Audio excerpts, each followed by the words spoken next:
and welcome to the Intel Brief. Today is Thursday, 27 February. I'm your host Daniel, and today we'll be covering the centrist parties in Austria have formed a coalition, Taiwan has reported major Chinese aerial deployments, and Andrew Tate and his brother have been allowed to leave Romania. So firstly, Austria has embarked on a new political journey with the formation of a three-party coalition government consisting of the centre-right People's Party, the centre-left Social Democrats, and the centrists Neo Party. This announcement comes after the OVP chief, Christian Stocker, described as the most challenging coalition negotiations in Austria's post-war history, highlighting the trio's efforts to address public impatience due to the longest government formation delay since World War II.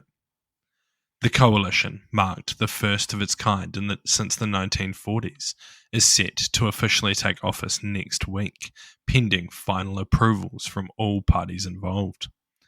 Despite some reservations, particularly from members of the Neo's party, who only secured 9% of the vote.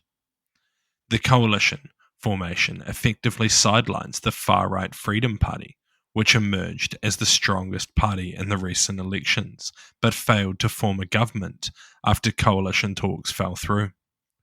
The new government has laid out a blend of policy proposals aimed at addressing current socio-economic challenges, including implementing a rent moratorium to combat inflation and introducing stricter immigration laws that emphasize integrating from the onset. Additionally, they plan to introduce new taxes on large banks to manage budget concerns as Austria nears EU deficit limitations. However, the coalition faces skepticism about its durability given the complex compositions and diverse policy stances of its constituent parties, alongside external pressures from the far-right Freedom Party, which has criticised the coalition and called for a snap election. So what? Three-party coalitions are generally tough, but appears they are likely willing to compromise if it means keeping the far-right Freedom Party out of power. However, much like Germany, if the government fails to make any real change on key issues for voters, we will likely see the far-right Freedom Party gain more of the vote, maybe even a majority, in the next election. This is a tall ask, as a lot of the issues in Austria are also seen around Europe, where they have proved tough to beat. And next, Taiwan's defense ministry reported a significant increase in Chinese military activity near its shores, with 45 aircraft and 14 warships detected within a 24-hour period early Thursday. This escalation follows China's recent announcement of a shooting drill zone to the south of Taiwan, which Taipei vehemently condemned as a blatant provocation. The AFP news agency noted that this is the highest number of Chinese aircraft spotted near Taiwan this year, signaling a marked uptick in military pressure. Concurrently, Taiwan's foreign ministry has appealed to the international community for heightened attention to the security situation in the Taiwan Strait, urging collective condemnation of China's aggressive maneuvers. Adding to tensions, a Chinese crewed cargo ship was recently seized by Taiwan under suspicion of sabotaging an undersea telecommunication cable, further complicating relations. This incident occurred amidst broader concerns about regional security, particularly in light of recent disruption caused by Chinese military drills near Australia, which affected commercial aviation. This situation is further complicated by the uncertainties regarding US support for Taiwan under the Trump administration, despite legal commitments to supply arms to the island. With strategic ambiguity persisting from the US about direct military support, Taiwan navigates a precarious balance in its ties with its most significant ally amid increasing threats from China. So what? China is certainly increasing their actions in a big way. Whether this is trying to exert pressure on the new US administration or whether this is just part of their long-term strategy remains to be seen. However, I think it's likely that China will be pleasantly surprised by what they are seeing from this new administration in Ukraine, showing that if they can make any conflict too bloody and too costly, then the administration will likely look to make a deal, which would likely favour the aggressor. This is what people mean when they say appeasement doesn't work, and that the best peace is achieved through strength. However, Ukraine isn't settled yet, so there is still hope that the US will show them the punishment they may face if they invade Taiwan.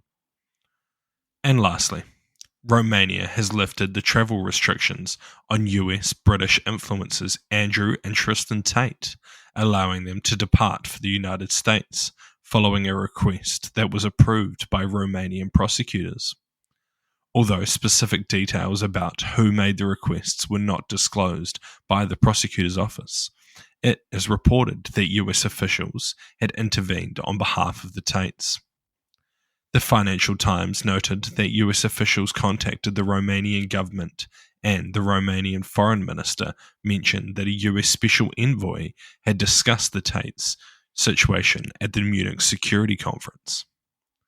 Despite the lifting of the travel ban, the brothers are still required to fulfill other judicial obligations, including reporting to authorities whenever summoned.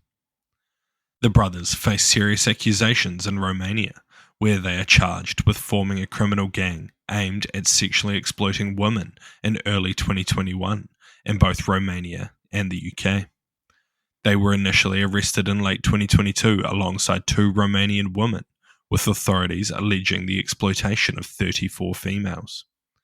Following their arrest, several properties owned by the Tates were raided by Romanian police in August 2024. Their legal troubles have also extended to Britain, where they have been labelled as serial tax evaders, and a significant sum of money has been ordered to be seized by the UK courts to cover tax evasion charges. Throughout their legal challenges, the Tates have maintained their innocence and have been vocal supporters of US President Donald Trump. So what? This is pretty crazy. Regardless of what you think about the brothers, there is clearly enough evidence that they should face a trial. Now it seems likely they will never return to Romania and likely never face justice. It also reinforces the idea for Trump critics that he is willing to bend and break rules for people that speak nicely about him on the internet, which is again just crazy.